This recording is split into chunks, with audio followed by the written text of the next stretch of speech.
Vibe Radio sur 102.3.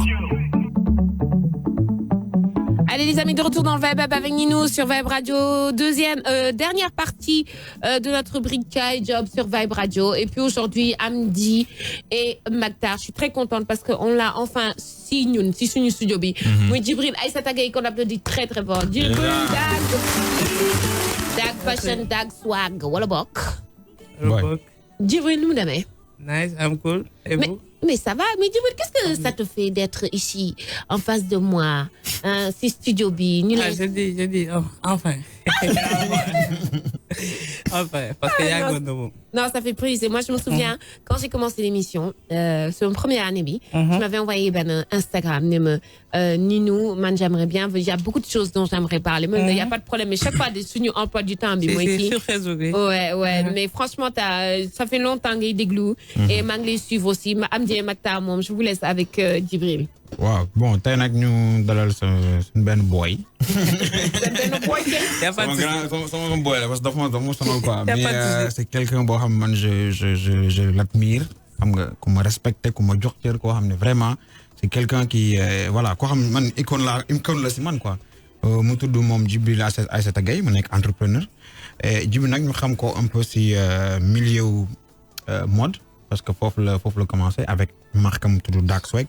Mais nag yamul ci loolu rek parce que comme ni ñuy wax aussi des fois quand tu es un entrepreneur il faut tout le temps essayer d'apporter quelque chose de nouveau. Ouais. Donc récemment tamit mu am leneen lu mu créé mais dañ ci waxtaan ci loolu lépp donc Djibi tey ñu kontaan am la si plateau bi. waaw ngeen a kontaan. Voilà di la dalal donc dañuy démarrer directement en fait particularité bi entre guillemets nuance bi parce que dañuy wax ne handicapé lourd la. Donc mais moi je vois même pas son handicap parce qu'il en plus beau gosse. Ah voilà. Il est fort. Il est beau gosse, tu vois. Donc Djibi alors dañuy dugg clairement si kan mooy Djibi tey boo doon présenter sa bopp.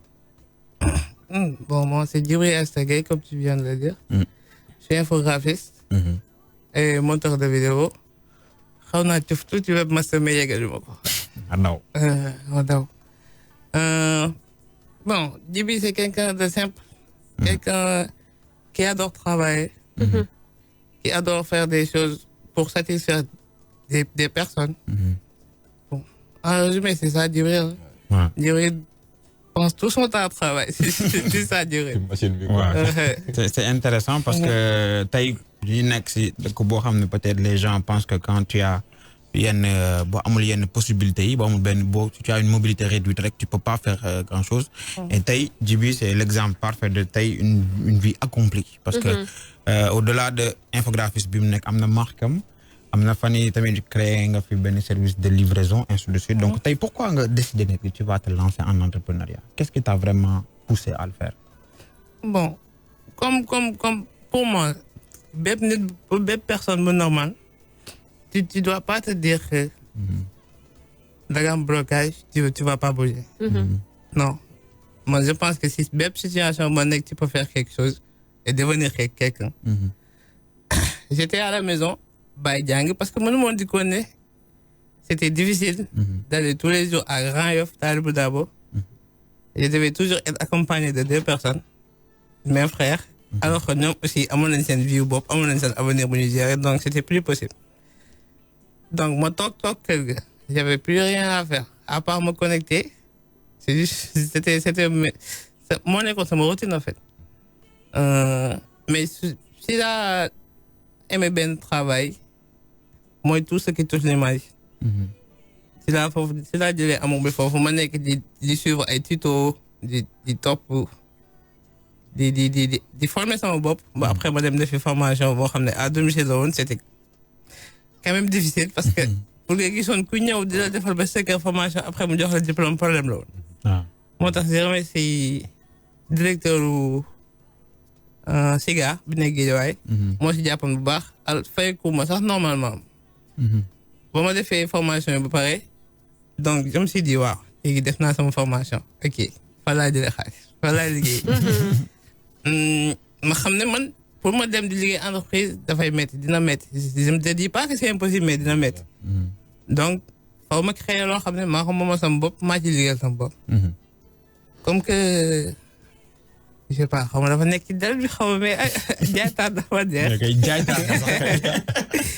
Donc je me suis dit pourquoi pas nekk ci loo xam ne neex na ma en fait. ci laa créé marque depuis je pense 2017 waaw côté yooyu daal. Ouais. ci laa créé marque lancé ko muy dox. sama première collection dama ko defoon ci affaire esclavagisme moderne. ci laa si am connaissance bu bëri. bu ma permettre aujourd'hui voilà am naa quelques connaissances yoo xam ne permettre nañu ma développer marque bi bu baax a baax ba tey jii nii ubbi na ma porte yu bëri. Ok, et on parle de la marque Dag Fashion, Dag Swag. Dag Swag, hein. Et j'aimerais savoir, Djibril, Taïji, j'aimerais aussi nous arrêter encore une fois sur le fait que l'ungo amna solo, tu as pas été égoïste, tu as pensé à tes frères, c'est pas compliqué, c'est pas évident, le quotidien pour moi. Ça va pas être évident, surtout si de comme Sénégal. Donc, je vais, t'es son bob, son frère nous vivre, me connecter où. Et ça ramène encore l'histoire de l'insertion professionnelle des handicapés dans la société professionnelle sénégalaise. Moi, Taïji, c'est dommage que par exemple, à une nicho xamanteni suñu waré dem entretien, ñu yoré béquille, ñu yoré fauteuil, ñu yoré lit, on leur dise non, qu'ils soient aveugles ou quoi que ce soit, on leur dit, la première chose qu'on voit, c'est leur physique. Tu vois, alors ils sont beaucoup plus compétents que nous toog en face de nous. Tu vois ce que je veux dire? Et Lolo aussi, par exemple, tout à l'heure, on avait Madame Fall de EIA. Et celle était là, on a connu. Est-ce qu'il y a des formations qu'on donne aux handicapés, par exemple, ceux qui peuvent pas, ceux à mobilité réduite. Hein, est-ce qu'il y a des formations pour ça? Et d'un autre côté, d'un point de vue médical, par exemple, est-ce que on forme aussi des jeunes ou non, des gens? C'est ce qu'on appelle des accompagnateurs. Ils t'aident à faciliter ton quotidien. Donc, il y a plein de choses à faire. On va me servir, je suis un roi, beau gosse là,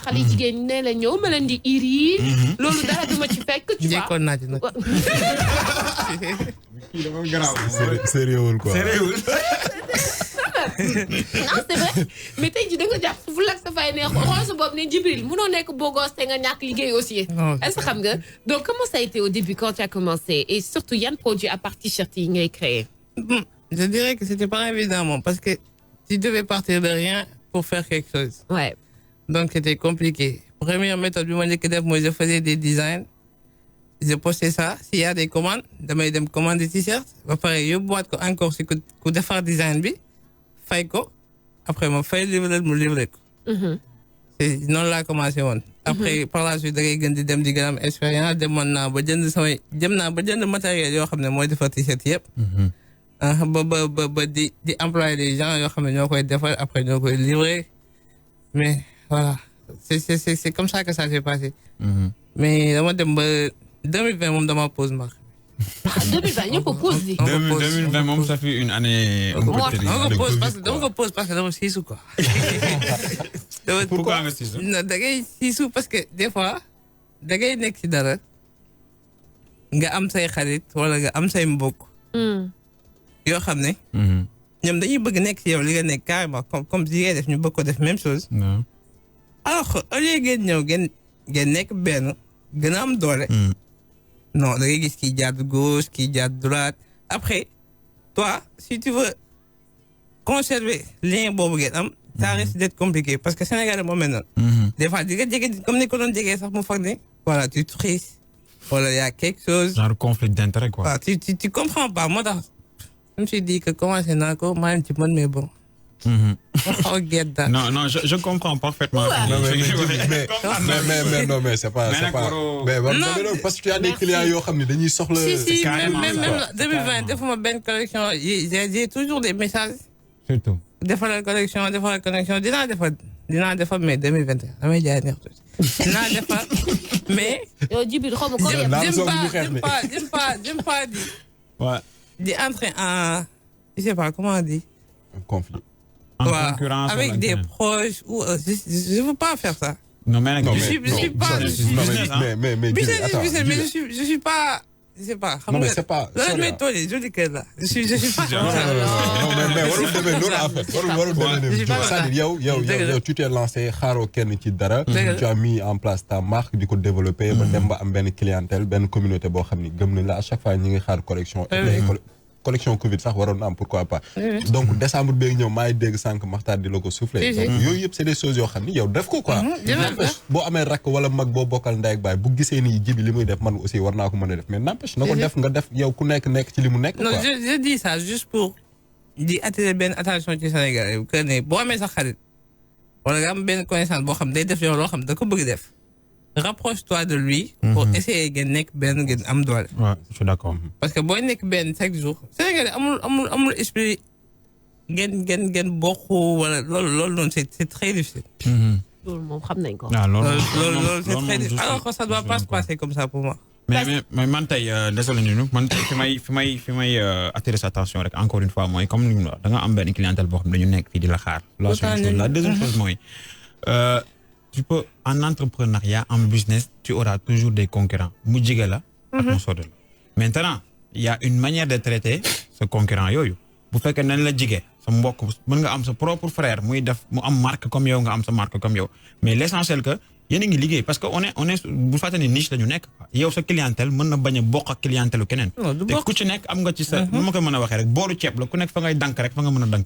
Donc, l'essentiel, c'est que client.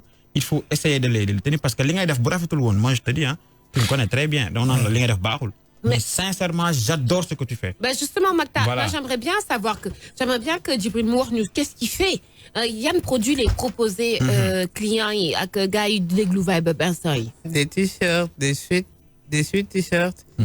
Des fois am na ay cap, il y a beaucoup d'articles. Oui. D'accord. Et comme par exemple ce que tu as apporté aujourd'hui avec Mamadou. Amadou, qui est ton meilleur ami. Hein? Ma soeur, vraiment.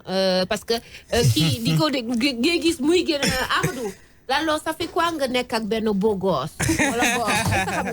Mais c'est ce que tu fais. Donc je rappelle qu'il y a des polos, des t-shirts et tout ça. Et maintenant, pour production, nak nga koy gérer. Comment ça se passe ces relations avec fournisseurs ou la vente? Est-ce que c'est en ligne? Est-ce que pour ma dernière collection, maman, dama doon importer ay articles parce que fii nii tamit pour nga trouver yenn articles yi uniques boo xam ne di ci mën a teg sa marque comme yeneen dëkk yi c'est difficile. Donc damay commander des trucs yoo xam ne day jógee Chine wala mu jógee Turquie. Après bu ñëwee yow nga teg ci sa design. Non laa ko doon defee man maa doon kon ko demoon naa ba matériel yi maa ko doon defal sama bopp. Même ci Covid bi j'ai vu que defoon nañ benn collection bu gaaw vite fait. boo xamante ne aussi j'avais bien aimé vraiment. Limité donc voilà limité la woon. Donc loolu moom moo am solo mais au-delà de ça aussi au-delà de la marque aussi. Sànq aussi yaa ngi koy wax tu es infographiste. Et je vois qu'aussi il y a quelqu'un boo xamante ne yaa ngi koy aider yaa ngi bokk sa équipe de com. muy le maire Barthélémy Dias. Oui. Voilà. Comment ça s'est passé il y a rencontre? Depuis que j'ai fait sa première collection, tu l'as invité. Moi, bi doon wax ci affaire esclavagisme moderne. Il a trouvé que c'était pertinent et truc te moom yooyu da ko gëm dafa gëm ne loolu moo fi nekk. ci la ma invité woon pour mag moom ñu def connaissance ñu nekk xarit aussi mu dimbali ma bu baax parce que may na ma opportunité yu bëri ci connaissance présenté na ma ñu bëri. Même des mots, je lui disais que j'allais venir ici et truc. On parle toujours, il me conseille. Mon conseil bi gëna important sama àdduna moom ko jox. Bi gëna important sama àdduna ba ma invité ci bureau daf ne ma lépp li gars yi di gis yow comme blocage soppal ko def ko atu. Loolu ba ma ko waxee ba tey amatuma frère. Il a conseil rek quoi. Ouais, c'est un mot très fort hein. Nous amna solo top. Non, et puis en fait ce qui est important mooy peut-être moom buy wax da ngay jàpp ni nit la ko suñ borom teg laa ko mooy wax. Mais c'est-à-dire nit ku nekk ci ñun war nga transformer loolu. Def ko atu di ko doxee. Voilà. C'est très important quoi. Ouais, et je rappelle que en fait pour revenir aux personnes à mobilité réduite, par exemple ñun on les voit avec des mobilités réduites. Mais c'est qu'un ben Djibril day yeewu le matin. Ne sama programme tey lii la ak lii la. La différence c'est que il faut l'aider sur certaines choses. Djibril nag di nga nalaw. Djibril une heure de temps dina nalaw. Loolu c'est vrai parce que ay guddi des fois la ñuy nekk di wax et tout. En fait lui comme il le dit hein, il bosse énormément. faut ngay nelaw. Non, des fois du ñàkk nga dem waa. sànq comme li nga doon wax gis nga malheureusement sunu dara adapté wul par rapport au dara du si njàng mi du si transport bi du si dara même les gens sax ñun ñi si sax sunu bopp on juge des fois ñi nga xam te ne sont les personnes à mobilité réduite et ça fait un peu mal de voir ça parce que nit ki tey amul loo ko ëppalee quoi que l'on puisse dire et que li may gëm sur terre ku nekk boo ñëwee tu as une mission particulière te sa mission boobu noonu da nga koy def sa temps bu matee faal dañ lay taxas dem suuli la mais ku ci nekk si ñun le temps est tellement réduit le temps passe très vite et il faut essayer de faire quelque chose de sa vie te moom il a compris ça moo tax nit la boo xamante ni damay waxtaan ak moom lu bari parce que c'est quelqu'un c'est une source de motivation et d'inspiration. Ok. Donc, voilà, et Magda, il nous reste 3 minutes. Juste Amdi et Magda, si vous pouvez. Voilà. Peut-être vite fait, c'est Fanny nak créé un bébé bu bees. Boo am te ni mu tudd Éclair livraison. Donc da nga lancer benn service de livraison. di def prix à 1450. Partout à Dakar et partout à Dakar ak banlieue bi mais loolu moom modèle économique bi noonu comment tu fais pour gagner de l'argent? En fait, comme... Non, parce que 1450, je me suis dit, Dakar et sa banlieue, 1450. Comment tu vas? Partout, comment ça, c'est 1450? Tu vas gérer l'eau? Comme je dirais, comme ça que, je me le vois. Des fois, damay toog gis benn affaire boo xam tamit aussi daf may naqari te dama ci bëgg apporter quelque chose du ma toog sama kër di ko kaas wala may toog fenn di ko kaas wala may nekk Facebook di ko kaas. Comme li nga wax sànq da ngay dugg internet tu achètes quelque chose qui coûte 4000 francs. nga dëkk Kër Moussa ñu naan 5000 francs dañ koy livré. C'est des trucs pas possibles. Mën na ko comprendre. Ouais. Li tax ma créé entreprise bii nii mooy sama Amadou mon ami. dafa mën scooter di ko liggéeyee. mais bu ma expliqué que moom lu muy consommé ci essence ak lu muy daw yëpp je daa posé question pourquoi ñoom ñuy fay ko loolu lépp ci livraison. duñu consommé dara 1000 francs dañuy daw dëkk bi yëpp. moo nekkoon xoolem boobu moo nekkoon ak Auchan. Sénégalais yi dañuy mettre affaire yi. waaw mettre affaire yi ba population bi pour ñu dund ci. c'est tout un problème. Entrepreneuriat pour mu évoluer ci day métti. parce que si tu veux te faire livrer des trucs. yow li ngay jaay sax moo gën a moins cher livraison bi. Tu peux pas comprendre. Non, c'est bien. C'est bien. Pour livrer ça, j'ai fait 10 jours. 10 jours là, non. Bi mooy 12e jour tey. Ci ba Éclair livraison commencé. Je m'en sors. Non, c'est clair. Tu te rends compte. Tu m'avais même dit que tu avais reçu énormément d'appels. Ba instant bi ni tey dama war a recevoir yeneen scooter. Parce que bi fi nekk doyul. Non, tu sais ce qui me plaît et il ne reste même pas une minute. Moi, rapidement. Vous voyez que Djibril, c'est comme Amdi. Amdi, Makta, c'est un peu plus diplomate. Mais Amdi, il est comme ça aussi. Arrêtez de faire genre. D'accord? Non, librairie. C'est vrai que Sénégal, en fait, on veut aider les gens, mais les gens aussi, ils font l'ambadas. Et Yotaï dit, ok, le marché c'est comme ça. On va vivre la réalité. Je donne des prix qui sont réalistes sur lesquels vous pouvez vous en sortir. Mais je peux m'en sortir. Et puis c'est beau. Mais en tout cas, une chose est sûre, ça me fait... c'est dommage. Mais ne vous en faites pas. Je voulais vraiment remercier Djibril Aïssata Gueye, qui était notre invité. Et Makta Amdi, merci de l'avoir ramené. Je rappelle que sa marque, c'est Dag Swag. Et vous pouvez appeler Éclair Livraison, qui est son service de livraison, 1450 francs dans tout Dakar et sa banlieue, au 77... 715 37. 715 37, d'accord? Vous l'appelez. Mais pourquoi tu as dit Diego parce que ça le réseau des fois fait xawir. C'est juste parce que appel yi ñoy bari.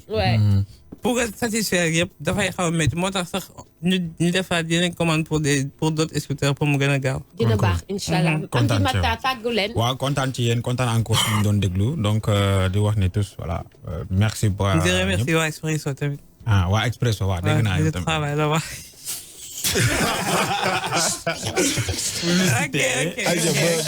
Bon jeudi prochain, Inch'Allah. En tout cas, merci à Chara Loum aussi qui était notre invité pour sa marque de cosmétiques La Chara que vous retrouvez sur les réseaux sociaux et vous retrouvez aussi le replay de l'émission sur IGTV de Vibe et le mien. Merci encore à Biza Sénégal et à Madame Fall de EIA. Maintenant, place aux journalistes avec le Midi Mag.